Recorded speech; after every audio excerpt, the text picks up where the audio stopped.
It is time for Justice. Order in the court. Order in the court. It's time for Justice with Sweet James. Hey, Sweet James, what's poppin'? How are you? Hey, Petros, how are you? I'm great. You were talking with Matt a little bit during the break about Indianapolis, where he was just there for 6 days. You had some good experiences there as a man? I sure did.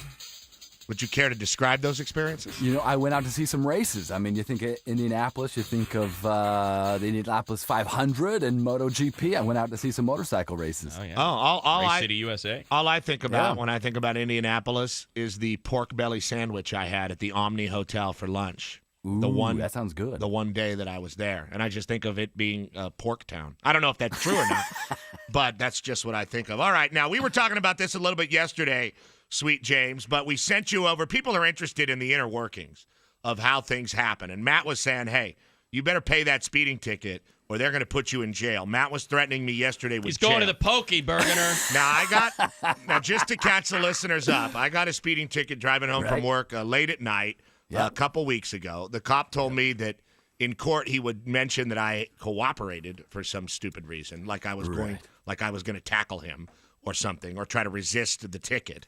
And I finally got that ticket over to you. I scanned it and sent it over to you, right? Yes, you did. So I have that ticket. You have the ticket. So the question is, what is the latest on the speeding ticket? Well, let me tell you, P. So, you know, this typically isn't what my firm does. Yeah, I've heard that because somebody called and said, I called Sweet James to get me out of a ticket. And he said that that's not really what they do. Not only did one person call, a handful called. Oh, okay. Actually, we had a bunch of calls. Well, good. Well, I hope you can help those people in the future. I did. That's not what my firm does, but I have had some personal experience with speeding tickets. Mm-hmm. And, you know, I've got some tricks up my sleeve here. But I don't want to divulge too much because good Officer Peterson, I'm sure, is a fan of this show and is listening in. So a shout out to Officer Peterson. Be safe. You do a great job protecting the city. You're going to face the full force of my legal team, Peterson. Yes, he is. So we don't have Matt, anything. You hear that, Matt? You hear that? Listen, when they take you away in an orange jumpsuit to the Hooskow, I'm going to be laughing. I'm going to be yucking it up. Steve Gregory's following with the mic. I just heard Bergener say, look, we don't usually do this sort of thing. Bergener, you're out of your league.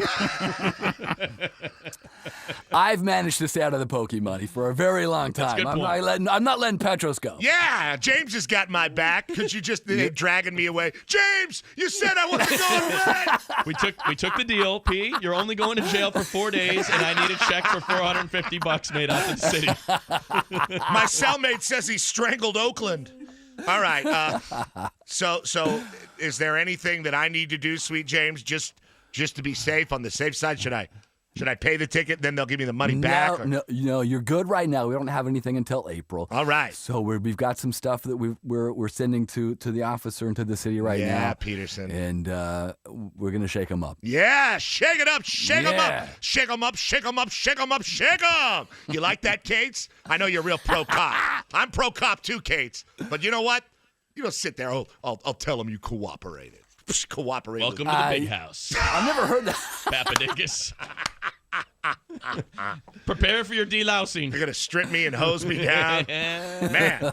All right, Sweet James. It's now become a big thing in the world of college sports. These fans are storming the court after games like this week, like rampantly. Even if they're ranked, they're storming the court. It's crazy. Well, I've seen it happen in football games, and it's always funny. It's always exciting. But if you're down there working as a player or a coach or like a media person, it is a little bit dangerous to have a young, drunk college kids running around hooping and hollering. Personal experience has taught me that it is a scary thing, but it's also part of college sports. So does this go anywhere? What if somebody, boloed a guy down there, a player or a coach? Who would that player or coach go after? Would they go after their own school? And what if a player or coach boloed a kid? I guess they're trespassing. So how does that work out? So there's a big issue because it happens all of the time. The big issue is, a visiting team comes, a ranked visiting team, and they're defeated and they're ranked, and the crowd goes wild and storms the court. It's protecting that visiting team's player, coaching staff and players. And unfortunately, many do not do a good job. And the thing is, we can reasonably foresee that they're going to storm, that those college kids all hopped up on adrenaline and excitement, and maybe alcohol is involved, and they are going to run down onto that court. So there needs to be some additional security. It'd be a shame, you're working with some guy who's like, I had an NBA career, but some student from Northwestern blew up my knee. Here's the thing. Yeah. I mean, but and it's an interesting thing. And Matt has a real background in rock concerts and organizing rock concerts and security and people and all that. And the truth is, and you correct me if I'm wrong, if a giant group of thousands of people decides to rush the court, it doesn't matter how much security is there. They're going to rush the court. Am I wrong, Matt? If a bunch of people want to get up on stage, they're going up on stage to hump Morrissey's leg, and there's nothing anybody can do about it. So who do you sue in the aftermath when something goes wrong? There's an assumption of the risk. If a student goes down and gets hurt, it's on the student. But if a visiting player or a player gets hurt, it could be on that arena's university. We have Duke comes into town to USC shuts him out. I mean, that'd be awesome. Yeah, right. That's not going to happen. Awesome. Duke gets defeated. I mean, it's going to be on SC. I'd rush the court from Orange County. I would jog up the 405 to the 110 and rush the court if they shut him out from Orange County. I'd pick you up and drive you. And we drive the Silverado through the doors of Galen Center. It would be awesome. And then we do snow angels naked right on the big USC Trojans logo in the middle of the court. Good one. He's looking, if he wants to, it's whoever provides the security detail, I guess, is what it would be. Right. Bergener, just to build out, I guess, of this, what about, and I don't know if you've ever got the call or had experience, when they determine that physical violence or an assault that takes place on the field during the game, when that can be classified as criminal, how does the legal system decide that? Most of those assaults on the court, if it's not a sanctioned fighting event, it's going to be classified as a criminal action. You just can't punch people in the face. You just can't. Now, it's going to be up to the district attorney to decide to press charges. Oftentimes they don't. They take into multiple factors: heat of the moment, extenuating circumstances, those sort of issues. But it's almost always a criminal action. Now, you just said it, James. You just can't punch people in the face. And it made me think immediately of this morning with my son punching me in the face. Is there some kind of action I can take against the 2-year-old? We're going to take him down. Yeah. You hear that, Fletcher? You and Officer Peterson. Richards? What's the guy's name?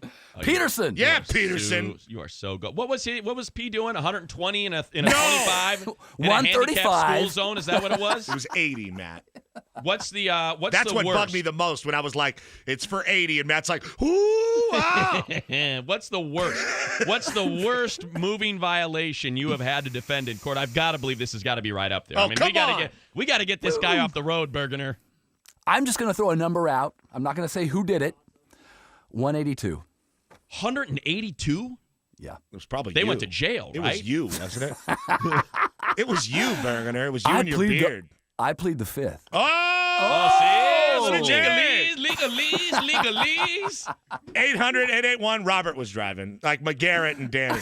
800-881-2021. 800-881-2021 or sweetjames.com or at sweetjameslaw on Twitter. He loves into the pokey. Loves to interact with our listeners. Stop it! Not going. Am I going to jail, Mr. Bergener? Petros, you're not going to jail. All right, thank you. You're not going to jail. Take that, Matt. You're going to jail. That's where you're going. All right, fine. Maybe you won't go to jail, but Gonzo's going to be driving you to work every day for the next 6 months. P, you're fine. We're going to beat this thing. Global warming, climate change, check your wallet. That's what his bumper sticker says. We'll be right back on PMS.